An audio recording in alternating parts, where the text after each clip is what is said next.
The dedication of me. I'm not very good nor I'm ignorant. I can say that I only have knowledge, but I know that's not enough to be satisfied. Because the more you study, the more you will know. My first day of entering Holy Cross School, I was amazed by what I saw. I was a little nervous because I thought I was going to take another step.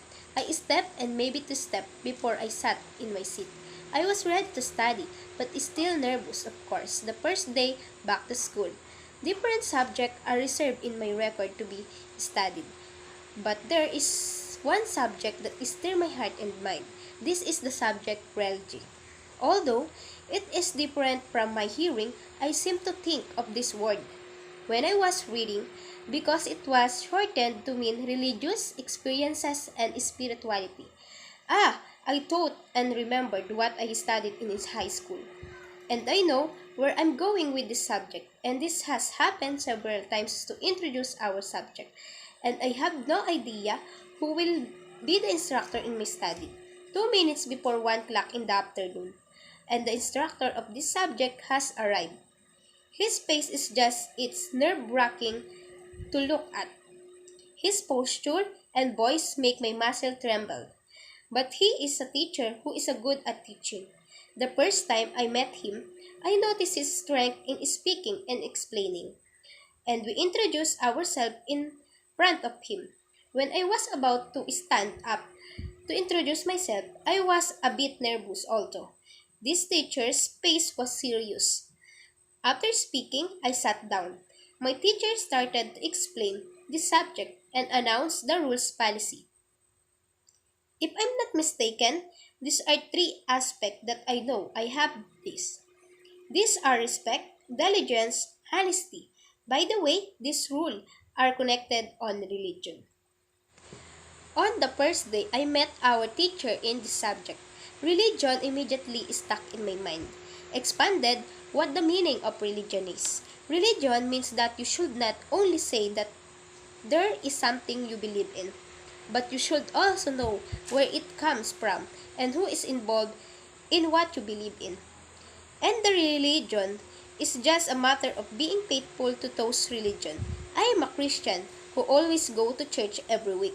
I participate in the activities of our church, but I do not go enough about my religion that contains my faith. In this subject, strengthen my knowledge of how to be a believer. I learned about the person I should know. From religion, a person's behavior and status are also shaped from other words that I only heard once. But there is just different meanings. And it helped my mind to understand its part in our lives. And I believe as a believer, also in Catholic religions, shape moral values. And of course, religion is also what makes the people to do the right thing. Religion also guides you to be positive in your life intentions. There are also some questions in my mind regarding religion. Answers were given to what I did not understand for a long time. And my knowledge is even clearer. In this subject, my faith was strengthened. And it also helped me that I should not behavior depends on religion. Although, I also have many friends with different application. My religion didn't get in the way, so that they don't get along. Rather, I recognize them better with no difference in my beliefs. Because of what religion I have, they are also respected. It seems that we look at each other equally. By the way, I have friends who are from the Church of Iglesias in Cristo, born again, and many more. They talk about their religions, and their religion also become a thought for me. But I have a strong religion. Their religion is open in my mind, although they share their thoughts and word contained in their Bible. I understand what they believe and what is their origin, who founded their religion. Although, as a listener to them, I only have a few questions. That's what they believe. This time, their behavior is better understood, and their method in their religion, how they worship, how they listen, and how they dress inside the chapel. Habits that show their respect and status. Because of this, I also learned a lesson from their religion. and with the help of Sir Apostol, according to what he taught, I understood better the meaning of religion and the different religions around the world. What does this mean? What they believe, the origin of meaning of their word, way of their faith. I understand the religion has its own theory and branch. With everything my teacher taught, I was impressed with his teaching skill because he explained the details that are in line with religion. I can say that everything he taught me was to increase my knowledge, and that knowledge of mine cannot be equaled by just listening, because what is needed is stamped on the heart and mind. Religious belief and practice contribute greatly to the development of my personal moral standard, moral judgment. Religion also supports my spiritual beliefs. It reinforces what I believe. My religion also helps my behavior, like thinking about negative things. My religion helps me think right. Often it even change my decisions. Religion taught me to be a good person, shape of my personal moral character.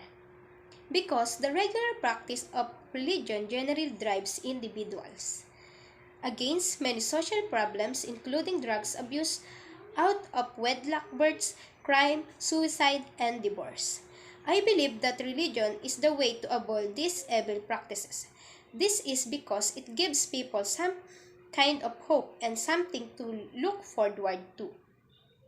For example, when people are going through difficult times like death, discouragement, and misery, they always have something to look forward to. Because every time I go to church to listen to Mass, usually it is all about them. Bad deeds that should not be done. As a believer, one should avoid this practice. Religion is also a way to avoid wrongdoing. And religion helps to prevent the spread of crimes. The church appoints agencies and programs to help people who have lost their way in life and are losing their faith. Religion encourages an open mind to hope. As a Christian, I participate in program in our church. I am one of the member of Youth for Christ, which encourage young Christian. I teaches the activities in church and also expresses experiences. I am a leader of our association, but then I was also one of the young people being taught. But now, I am also teaching. Being a member of the association in the church is not easy because when you participate in a program, most of the time, most people think that you just feeling perfect. But as me who has faith, I don't pay attention to such judgment because I know that I only serve the God. Because God is the bearer of new news, God is the Savior of all. As a person who has been an instrument, I appreciate what I have a duty in the religion I belong to. I know that I am serving faithfully. What I learn about my religion and the subject of religion is of great significance. In my being a student, a citizen, and above all, a servant of God. I'm Jamieyah Padilla of 1 Day. I'm a quiet student but when people met me, I have a hidden behavior that is only known once. As a student in several years in elementary and even in secondary, I spent many hours and days trying my learning knowledge. I study different subjects, although at this time, there are still many things that are not enough for my mind.